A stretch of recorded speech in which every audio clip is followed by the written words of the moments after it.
तो नमस्कार दोस्तों, स्वागत है आपका डिफेंस गैलरी में। तो दोस्तों, आज हम इस वीडियो में बात करने वाले हैं Su-35 और राफेल को लेके। कुछ दिनों पहले ही ऐसी न्यूज़ मीडिया में आने लगी थी कि इजिप्ट ने राफेल को रिजेक्ट करके रशिया के Su-35 को सेलेक्ट किया है। तो क्या कल को भारत भी अपनी MMRCA-2 डील में, या फिर कहें कि भारत जब कोई अगला फाइटर जेट परचेज करेगा तो उसमें क्या भारत Su-35 को परचेज कर सकता है, या फिर भारत फिर से राफेल को परचेज करेगा? और क्यों इजिप्ट ने इस चीज को किया है, जबकि इजिप्ट पहले से ही यूज कर रहा था राफेल को? तो इजिप्ट ने क्यों उस केस में राफेल की और क्वांटिटीज परचेज करने की बजाय Su-35 को परचेज कर लिया? तो इन दोनों ही बातों पे आज इस वीडियो में चर्चा करेंगे। तो चलिए वीडियो को शुरू कर लेते हैं। तो पहले बात करते हैं दोस्तों इजिप्ट की। तो इजिप्ट में दोस्तों पहले 24 राफेल यूज किए जाते हैं और उसके बाद 2018 में जाके इजिप्ट ने 24 नए Su-35 का ऑर्डर दे दिया है, और वो भी Su-35 जो है हो सकता है इसी साल यानी कि 2020 से ही इजिप्ट को मिलना शुरू हो जाएंगे। तो यहाँ पे क्वेश्चन ये आता है कि जब इजिप्ट ने पहले ही कम क्वांटिटी में यानी कि 24 की ही क्वांटिटी में राफेल को खरीद रखा है, तो उस केस में क्यों इजिप्ट ने फिर से और ज्यादा राफेल को ना खरीद के रशिया के Su-35 को खरीदा है? तो इसके लिए दोस्तों मैं कुछ आपको बताऊं, इससे पहले मैं आपको चलता हूं ये बताने कि इजिप्ट का जो एयरफोर्स है उसमें कौन कौन से फाइटर जेट अवेलेबल है और कितनी क्वांटिटी में अवेलेबल हैं। तो इजिप्ट के एयरफोर्स में दोस्तों MiG-29 है जो इंडिया के भी पास है, और इसे इजिप्ट यूज करता है सिर्फ 30 की क्वांटिटी में। इसके अलावा मिराज 5 है, ये भी फ्रांस के फाइटर जेट हैं और इन्हें यूज करता है इजिप्ट 75 की क्वांटिटी में यानी कि 75। इसके अलावा मिराज 2000 है जिसे इजिप्ट यूज करता है 25 यानी कि 25 की क्वांटिटी में। राफेल 24 की क्वांटिटी में यानी कि 24, और F-16 जो अमेरिका का है उसे इजिप्ट सबसे बड़े क्वांटिटी में यूज करता है, जो कि वो यूज करता है 218 यानी कि 218 की संख्या में F-16 को इजिप्ट यूज करता है। और अब जो ऑर्डर दिया गया है ये Su-35 का दिया गया है 24 एयरक्राफ्ट का। ये सब कुछ मैंने आपको क्यों बताया? ये मैंने आपको इसलिए बताया है कि आप इजिप्ट की एयरफोर्स या फिर इजिप्ट की सरकार, या आप कहो कि इजिप्ट की मेंटेलिटी समझने के लिए आपको मैंने ये डेटा बताया है कि आप इस डेटा को अगर ध्यान से देखते हैं तो आप ये देखिए कि इजिप्ट जो है वो अपनी ज़रूरत के साथ साथ वर्ल्ड पावर के साथ अपना कोऑर्डिनेशन बनाए रखना चाहता है। और यही रीजन है कि अगर हम देखें तो MiG-29 की बहुत ज़रूरत ना होते हुए भी इजिप्ट ने 30 की संख्या में MiG-29 को रशिया से खरीद लिया, जबकि इजिप्ट का जो पूरा काम है वो उसके F-16 और मिराज मिलकर कर सकते थे, पर फिर भी MiG-29 को इजिप्ट ने खरीदा। और यही दोस्तों Su-35 के भी केस में हुआ है। अगर आप इजिप्ट ही नहीं दोस्तों दुनिया की किसी भी कंट्रीज को देखते हो तो वो कंट्री किसी दूसरी कंट्री से यानी कि किसी और कंट्री से कैसे रिश्तों में बंधी होती है, तो वो बेसिकली दुनिया की 3 ही तरह के रिश्तों में हर कंट्री बंधी होती है। या तो कोई डिफेंस रिलेशन होता है दोनों कंट्रीज के बीच में, या कोई ट्रेड रिलेशन होता है, या डिप्लोमेटिक रिलेशन होता है। तो इन 3 ही तरह के रिलेशन होते हैं जो कोई कंट्री दूसरी कंट्री से मेंटेन करके रखती है। और जो डिफेंस की खरीदारी है वो एक ऐसी इकलौती चीज है जो अगर आप करते हो तो इसके थ्रू आपके तीनों तरह के रिश्ते किसी भी देश से ऑटोमेटिकली बन जाते हैं। अगर जैसे कि सपोज इंडिया ने अपाचे या चिनूक खरीद लिया अमेरिका से, तो ये हमारे डिफेंस टाइज हैं, इसीलिए अमेरिका ने हमें ऑफर किया और हमने खरीदा। और उसके बाद ट्रेड टाई भी हो गए, क्योंकि ऑब्वियस है इसके थ्रू उनकी इकोनॉमी भी बढ़ रही है क्योंकि हमने उनके हेलीकॉप्टर्स को खरीदा है। और इसी के वजह से, क्योंकि भारत ने अमेरिका से बहुत सारे डिफेंस इक्विपमेंट खरीदे हैं, तो इस वजह से अमेरिका इंटरनेशनल प्लेटफॉर्म पे हमेशा भारत को एक डिप्लोमेटिक सपोर्ट भी प्रोवाइड करेगा।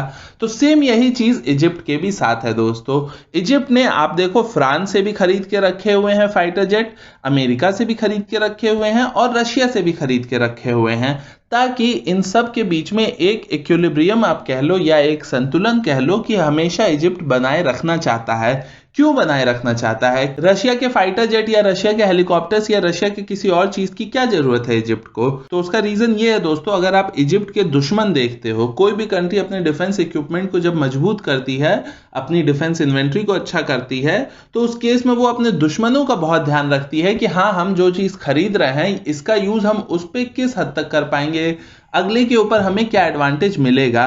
तो इजिप्ट को अगर आप देखते हो तो इजिप्ट का दुश्मन कौन है? इजराइल है, कुछ लीबिया में है, कुछ यमन में है, और लीबिया में ही क्योंकि टर्की भी इंटरफेयर कर रहा है तो इसलिए अभी टर्की से भी इजिप्ट की थोड़ी दुश्मनी चल रही है।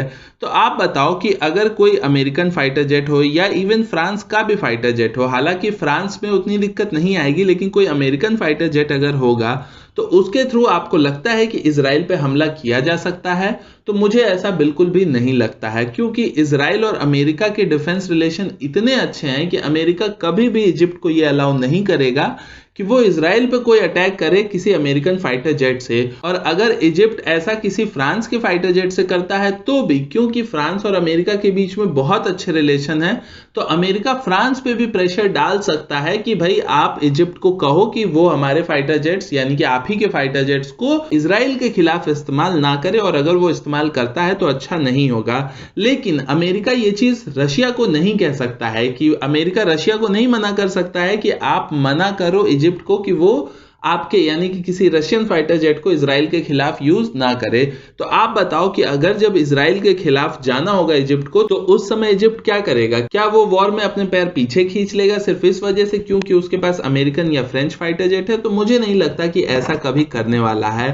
और साथ ही साथ क्योंकि इजिप्ट ऐसी जगह पे है, ऐसा देश है जिसका कभी भी किसी से बैर हो सकता है। आज उसके रिलेशन ठीक ठीक है अमेरिका के साथ, लेकिन हो सकता है उसके रिलेशन कल को इजराइल की वजह से अमेरिका से खराब हो जाए। तो उस वक्त इजिप्ट को रशिया का सपोर्ट चाहिए होगा। तो रशिया क्यों सपोर्ट करेगा अगर आप उससे कोई डिफेंस की खरीदारी कर ही नहीं रहे हो? तो इसी सब की वजह से एक डिप्लोमेटिक रिश्ता हमारा रशिया के साथ बना रहे, और रशिया हमें फ्यूचर में इंटरनेशनल प्लेटफॉर्म पे जब जरूरत हो तो सपोर्ट करे, इसलिए इजिप्ट कुछ ना कुछ चीजें रशिया से भी हमेशा खरीदता रहता है। और ये Su-35 कोई पहली बार नहीं है, इसके अलावा भी रशिया के बहुत सारे इक्विपमेंट्स को इजिप्ट यूज करता है, जैसे कि Mi-17 है, कामोव K-50 है या MiG-29 है।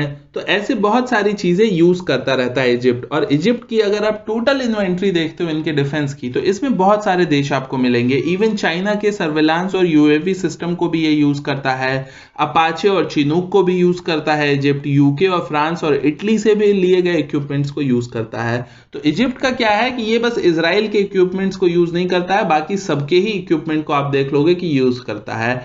तो उसका रीजन यही है कि एक संतुलन इजिप्ट बना के रखना चाहता है, जिस वजह से इजिप्ट को ऐसा करना पड़ता है। तो इसमें यह कहना बिल्कुल बेवकूफी होगी कि इजिप्ट ने राफेल को रिजेक्ट करके Su-35 को सेलेक्ट किया है, क्योंकि दोनों ही अलग तरह के फाइटर जेट हैं। अब हर कंट्री अपने नीड के हिसाब से, अपने कुछ डिप्लोमेटिक जरूरतों के हिसाब से फाइटर जेट या फिर किसी और भी चीज को खरीदती है। तो क्योंकि इजिप्ट ने ऐसा किया है तो क्या भारत को भी ऐसा कर लेना चाहिए? तो मेरी नजर में बिल्कुल भी नहीं, और गलती से भी नहीं। उसका रीजन ये है कि हम अगर Su-35 लेते हैं तो हम कोई वेपन क्यों खरीदते हैं? अपने दुश्मन के ऊपर एडवांटेज के लिए। तो हम Su-35 से क्या एडवांटेज गेन करेंगे? पाकिस्तान के ऊपर तो हमारे पास पहले से ही एडवांटेज है, लेकिन चाइना के ऊपर हमारे पास क्या एडवांटेज होगा? चाइना के भी पास Su-35 है, हमारे पास भी Su-35 होगा, कोई एडवांटेज नहीं होगा हमारा। तो सबसे पहला और मेन रीजन तो यही है जिसकी वजह से कट हो जाता है कि हमें Su-35 चाहिए नहीं। इसके अलावा भी बहुत सारी दिक्कतें होती हैं, जैसे कि हमारे पास Su-30 MKI, हम उसे ही अपग्रेड करके Su-35 के काफी क्लोज ले जा सकते हैं। सिर्फ एयर फ्रेम और इंजन ही तो सेम रहेगा, बाकी सारी चीजें हम अपग्रेड कर सकते हैं, चाहे वो रडार हो, सेंसर हो, वेपन हो, सब कुछ हम अपग्रेड कर सकते हैं Su-30 MKI में। और राफेल में आपके कुछ एडवांस वेपन्स ऐसे लगे हुए हैं जो अगर आप Su-35 खरीदते हो तो उसमें वो वेपन्स आपको लग के मिलेंगे ही नहीं, जबकि अगर हम राफेल लेते हैं तो राफेल में हमें उस तरह के वेपन्स मिलेंगे। हम कोई Su-35 जैसा फाइटर जेट क्यों लेंगे जब हमारे पास राफेल का पहले से ही बेस बन चुका है, हमने उसकी मेंटेनेंस लाइन बना ली है, सब कुछ खर्च कर लिया है। अगर हम 36 राफेल और खरीदते हैं तो लगभग हमारा 1 से 1.5 बिलियन रुपए बचेगा। तो हम क्यों उसे एक्स्ट्रा खर्च करेंगे Su-35 को लेने में? और बात सिर्फ उसकी ही नहीं है, हमें एक एक्स्ट्रा इन्वेंट्री भी मैनेज करनी पड़ेगी अगर हम कोई और फाइटर जेट लेते हैं तो।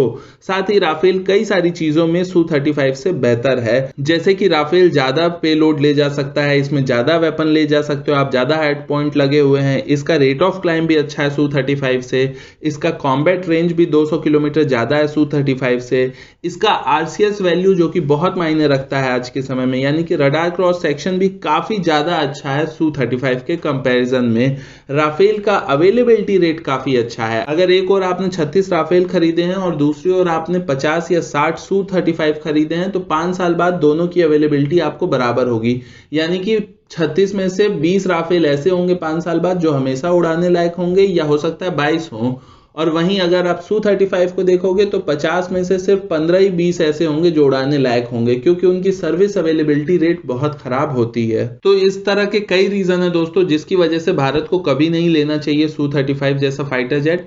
बाकी अगर आपको भी इसमें कुछ ऐड करना है, मैं इस पे एक ब्लॉग लिखने वाला हूं जो कि 1-2 दिन में मेरी वेबसाइट पे आ जाएगा defensegallery.com पे, आप उसे फॉलो कर सकते हैं डिफेंस न्यूज के लिए। तो अगर आपका भी कोई पॉइंट हो, अगर आप कुछ ऐड करना चाहते हैं कि क्यों भारत को Su-35 के साथ ना जाके अगर भारत कोई और फाइटर जेट खरीदता है तो उसमें राफेल ही बेटर ऑप्शन होगा। मैंने जितने पॉइंट बताए हैं इसके अलावा आपका भी कोई पॉइंट है तो आप उसे जरूर ऐड कर दीजिएगा कमेंट सेक्शन में। मैं अगर आपका पॉइंट वैलिड होगा, अच्छा होगा, तो उसे अपने ब्लॉग में भी जरूर लिखूंगा। नमस्कार, जय हिंद।